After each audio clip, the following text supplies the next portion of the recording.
Ukrainian Commander-in-Chief Syrskyi has said that the Ukrainian troops have occupied 1,000 square kilometers in Russia already during their Kursk offensive. What I can say is that I can definitely confirm additional gains. The Ukrainians still gain ground in Russia, but we'll talk about this as well as about the details along other parts of the front line, troop generation and other things in this situation report about the war in Ukraine.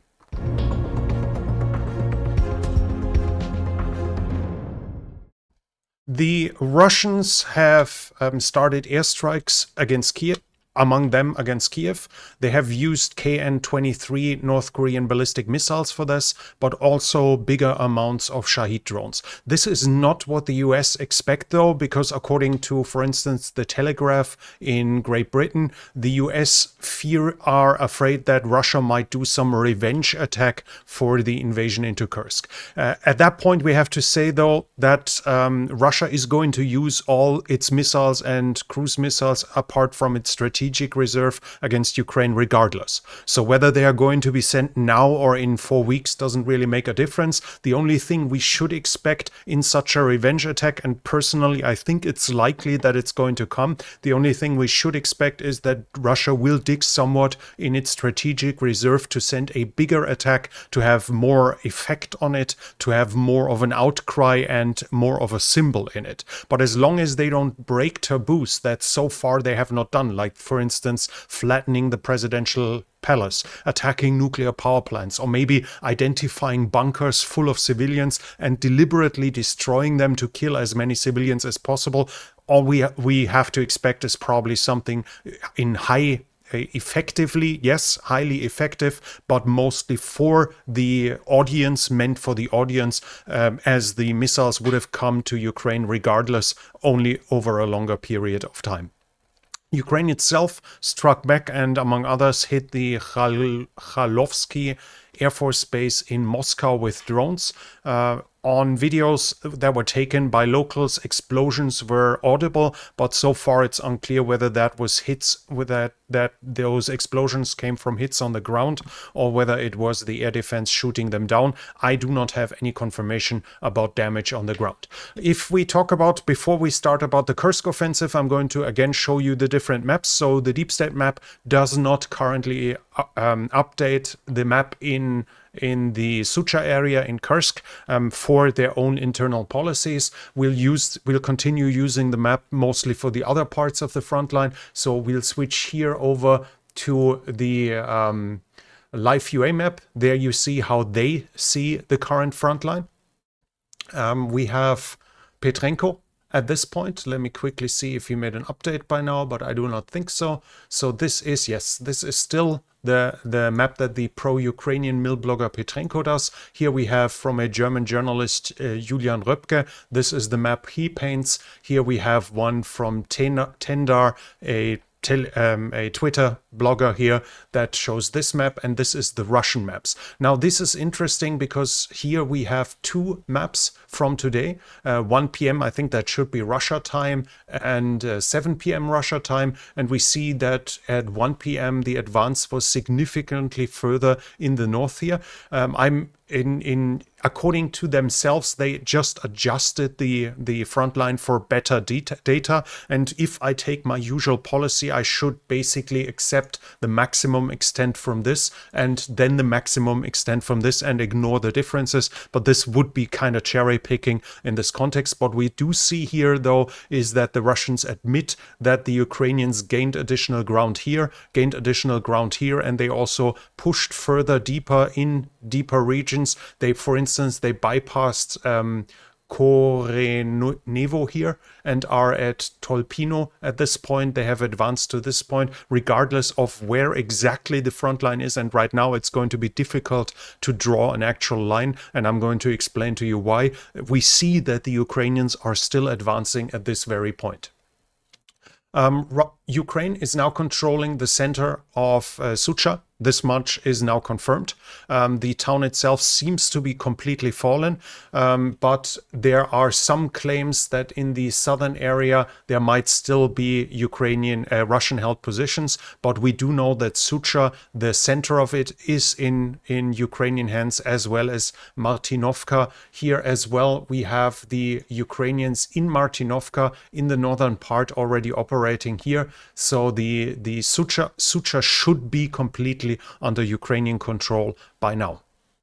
There was another breakthrough attempt. No, the Russians have now confirmed the breakthrough attempt. We have the Russian Ministry of Defense in yesterday's video. I told you that the Russian mill bloggers were initially in panic about a supposed breakthrough by the Ukrainians further south with tens of kilometers crossing the front line. And then later it wasn't unclear. It was not completely clear whether that was a reconnaissance group or if it actually happened. The Russians now confirm it, and they give us two names where they claim to have destroyed Ukrainian troops. This is here and even further to the west in this region here. So we see that according to this, the Ukrainians actually managed to advance for a full 25 kilometers as the crow flies to the east before, according to the Russians, they were destroyed. And this is something we see along the whole front line right now, that the Ukrainians still cross it more or less deliberately wherever they want. We have, for instance, here now a video of a Ukrainian BTR-4 that was geolocated driving north close to Giri. It's here where the BTR-4 is driving on the map. Let's go to this one here on the map. This is further to the east here. This is actually here already. So here we have visual evidence of a Ukrainian BTR driving up here. Now this is somewhat inconclusive in total, because while we have it advancing here, there's also a video of the Ukrainians being attacked by Russian Kadyrovtsi in this region, down here further south, probably on the same road. There it's still two BTRs, and one of them is later shown being captured, but it's clearly a different one. So the two BTR column might have been stopped at that point. The Ukrainians might have lost one of them, and the other one was advancing further north in this direction here on this video. Later though, the Russians published a video showing that a BTR-4 is being attacked by a BTR-82 from the Russian armed forces, being engaged and probably being destroyed, while it then the crew on board disembarks and gets out. The interesting thing is it was full with infantry as well, and this was here. So we saw one drive up here, and here later one is being taken out, but it came from the north. So we have Ukrainians driving up here later, or even before, I can't really say when, Ukrainians driving down here. So we have several BTRs operating in an area that on the map here is over here. So if we take a measurement here, we have it 13 kilometers to the east as well there. Still Ukrainians operating behind what we would consider to be the front line if we take the maps that we see that others made at this point. We have it here on Riba as well. They show that in Giri there was some combat. Here we see that they claim they have the symbol of the BTR-4 in this region. So the Ukrainians are still in this rear area. We have here the video of the BTR that was captured with the Russians celebrating the capture. Probably the crew was taken out, the driver was taken out without damaging it too much. We see that the door is open in the driver's cabin. This is probably the reason. And Shitsu has identified that this is where the video was taken, and this is where we saw the other one driving by, which makes it likely that they came north, lost one of them on the way, and were driving further west.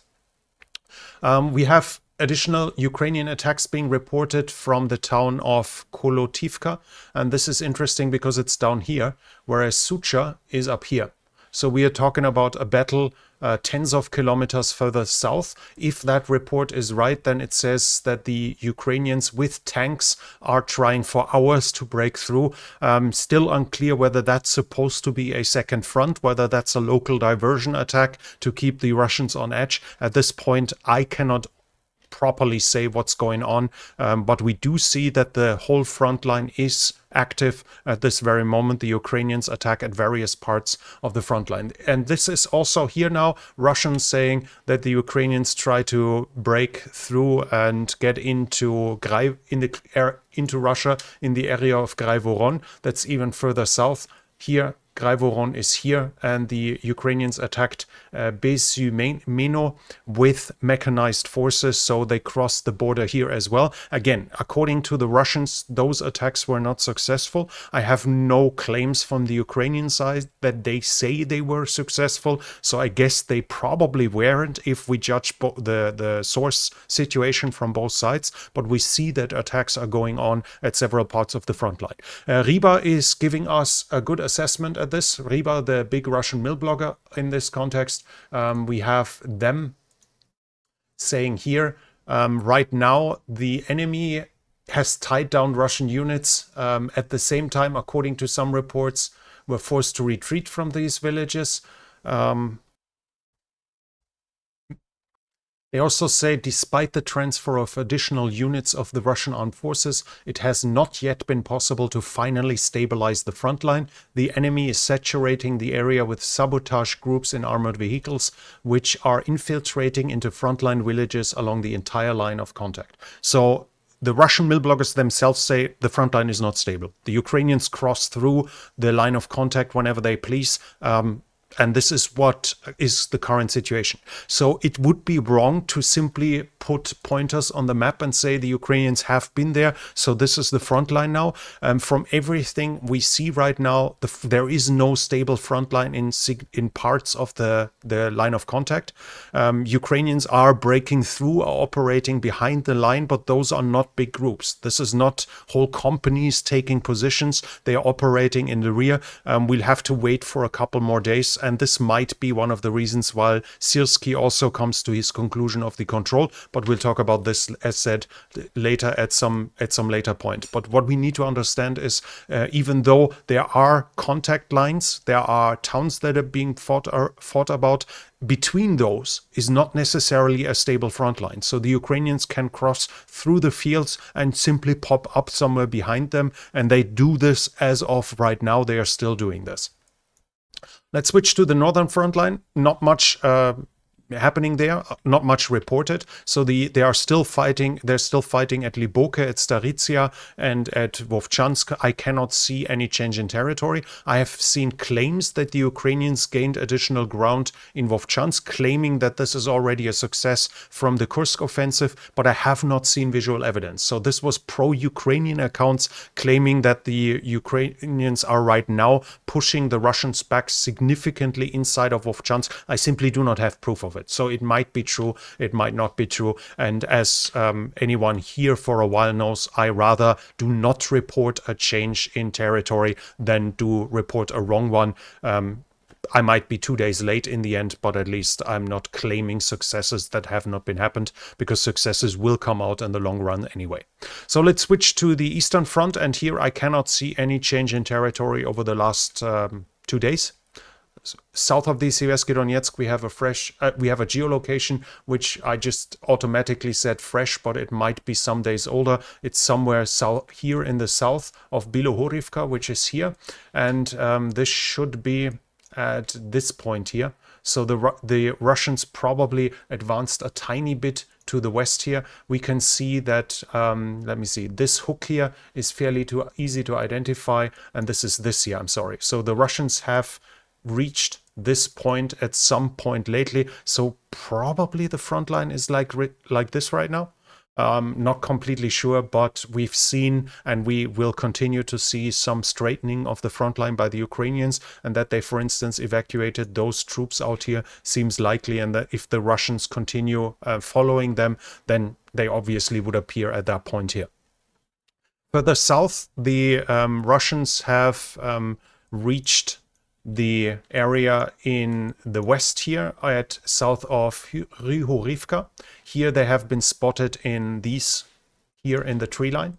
So they have advanced probably in this direction, a small advance towards the Siversky Donetsk canal, but no change in Chasiv Yar that I can confirm. In the south, though, in the Toretsk region, in the Toretsk advance, now the fighting for Toretsk itself has begun.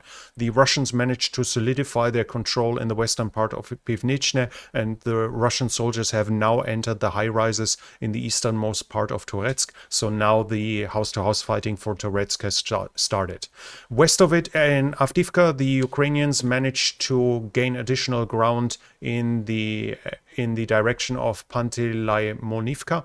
Here they gained additional tree lines in the area west of New York, and the Russians managed to occupy the area here close to the old contact line. This was to be expected. In past situation reports, I already told you that we can expect a withdrawal from the Ukrainians here to prevent them from being cut off, and this is happening now. This is this is not bad news for Ukraine because it means their soldiers will not be cut off. This was simply necessary due to the advance of the Russians in Zalizne and in New York. There was the danger of them being cut off here. The Ukrainians have done the right thing and withdrawn them west. Further west, I have no fresh change. In yesterday's video, I told you that the Russians are saying we try to keep up the initiative, but the reinforcements are being sent somewhere else, you know where. We'll have to see if this holds up, or if tomorrow or in the next few days or on Wednesday's situation report, I have to report you additional Russian gains. But as of now, at least over the last 2 days, I do not see any change here in the direction. Everything that I have in geolocations was already confirmed by the Russians before, whether it's be west here of Ivanivka, whether it's be in the outskirts of Rodivka. But Shelane, for instance, I do not see that anything has significantly changed. We'll see it over the next few days if the front line is coming down there because of the relief pressure. But as I said, right now I cannot say much in this regard. Further south, the Russians have also reached the 00532 road here between Konstantinivka and Vuhledar. They have now reached it at this point here. We have a geolocation for this as well. Also interesting that we can see fortification work really well on the new Google Maps. And this shows them to be in this position here. This is somewhat unpleasant for Vuhledar, I guess, because the road to Vodiane in the east is now cut off. But Vuhledar can still be supplied from the west, as can be Vodiane. As you can see, roads are going to the west here as well. Obviously never good to lose a line of communication, but in this case, it's probably not a disaster. Overall, the situation, if we go to the overall situation, the governor of Kursk is saying that the Russians have lost 28 settlements. The Ukrainians control 28 settlements, according to the governor of Kursk. The Ukrainians have entered in depth of 12 kilometers and 40 kilometers in width, according to him. So he admits over 400 square kilometers in losses. Deep State, they themselves on their Telegram channel claim that 44 settlements are under Ukrainian control, not 28. And 10 more are currently being contested. And Syrskyi, the commander-in-chief, in a consultation, in a meeting with Zelensky, said that Ukrainians have now occupied 1,000 square kilometers in Kursk. But we have to say this is far from the current maps, or at least significantly away from current maps. So I'm not completely sure to which degree this is rounded up. But we do see that the Ukrainians still advance in Kursk. By now, we have to say it's still too early to come to some verdict with the Kursk operation. Some positive effects have already been achieved. Russia will now have no choice but to send more troops to the front line, to the international border along the whole front line. So far, it used only border troops and conscripts, and that was enough for them to solidify it. But that's a repetition of what we currently see in Kursk cannot be accepted by Russia anymore, is obvious. And this will mean that we should see a build-up of Russian forces along the whole front line, at least to a degree where they can stop the Ukrainians in a future advance much further.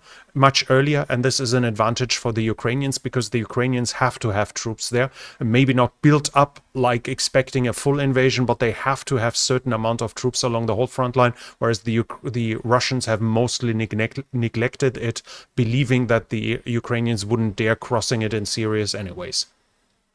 Russia it also has lost a high number of prisoners of war.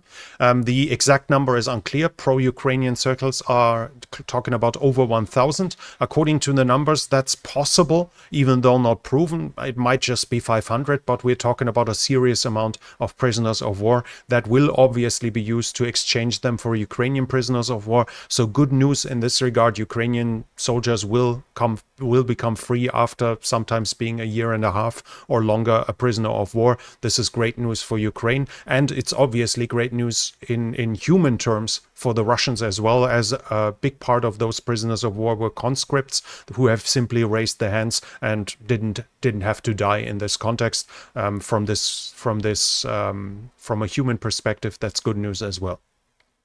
Russia has according to Mashowetz on the 10th, so 2 days ago, he said that 10 to 11 battalions are already being used in the defense here at Kursk, but he said it's a wild mixture. Russia doesn't want to stop its operation at other parts of the front line, so they are taking out single battalions that are available somewhere, but not whole brigades. This means that a cohesion that would be needed for efficient military operation there is not existent yet, as the units are being sent together, hodgepodge groups that do not have the necessary support, be it artillery, be it logistics, etc., that are not used to operating with each other. And this is probably one of the reasons why we still see the Ukrainians advancing, despite the fact that the Ukrainians did not commit absurdly high numbers in Russia, as some might claim. So far, the numbers still seem to be fairly limited. And this,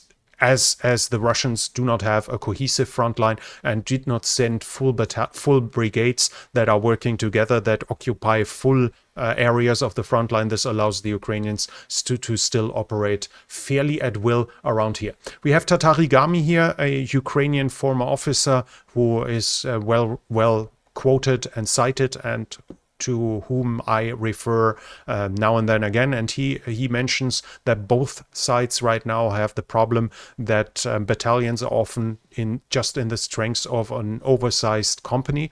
So we should not overestimate the fact that when we hear that a brigade has been sent there, that this might only be a battalion of the brigade, and that battalion might not be full strength. And then again, like I said in past videos, he also mentions the fact that we see that, for instance, the 80th Air Assault Brigade is there, doesn't mean it's the whole 80th Air Assault Brigade of Ukraine. It just means it's a part of some units. Some soldiers are a part of the 80th Assault Brigade here. Interestingly enough, Russia has only declared it to be a counter-terrorism operation. This means that while they have some legal measures like control roadblocks and stuff like this, it also deprives them of some of the legal measures that a state of war would allow. A state of war would thus be helping in the defense against the Ukrainians, but at the same time it would have domestic political consequences. We see here, and here we can simply see that this is a weakness of the Russian government, that they try their best to not declare it a full-fledged war, even though it is, simply for the reason that there are domestic consequences in case they declare war. And rumors are obviously spreading again that Putin might declare a war against Russia. In case war is declared, we can expect massive fear in the population for additional mobilizations, and with the adjacent fleeing from men in fighting age to avoid said mobilization. So Putin tries to not declare war to prevent those consequences affecting his regime. Then we have a fire being reported here on the in the nuclear power plant in Zaporizhzhia. The Ukrainians, as you can see here, are claiming that it's tires that were put into the cooling towers Now, I have a picture here of how the cooling towers look, and apparently that's hollow in the ground. So this should be a confirmation that something is burning inside of the cooling tower. From what I found, apparently there are some things inside there that can burn. And as the cooling tower has not been in operation for 2 years, it might be dry enough now for it to catch fire. So as of now, it's unclear what it was. But the good news is nuclear danger in some kind is not going to be a problem, as it's not where the reactors are, it's just the cooling towers, and the reactors are in cold shutdown for 2 years already, so this is not going to be a nuclear problem here. In troop generations, in indirect at least, we have news from Belarus. They are sending troops to the border with Ukraine, supposedly because Ukrainian drones did violate Belarusian airspace, and quoting that if Ukraine invades Kursk, maybe they want to invade Belarus as well. So they're sending additional troops. The obvious goal of this will likely be to fix Ukrainian troops there in space, but from everything I see, the Ukrainians are not worried, neither about a serious threat of a Belarusian attack, nor about the quality of the Belarusian troops. So that this will have any effect that can be measured is fairly unlikely. In international support, I still have one more news. In the last package that was not known to me at that point, the US also put in 10,000 RAAMs. Those are remote anti-armor mines that can be fired from the 155mm artillery. Those contain 7 anti-tank mines and can be used to mine without going there, basically. And according to the reports from, for instance, Reba, let me quickly check if they still have it here. No, they don't. In past reports, they actually showed that the area to the east of it was mined remotely. So we see the Ukrainians efficiently using it. Obviously, in a case like this, maybe at night, the Russians sending reinforcements through their own hinterland there where they don't expect any threat. But mines being scattered along the road would cause serious trouble in this case. So those are weapons that can be highly effective, and Ukraine has received another 10,000 of them over the last with the last shipment.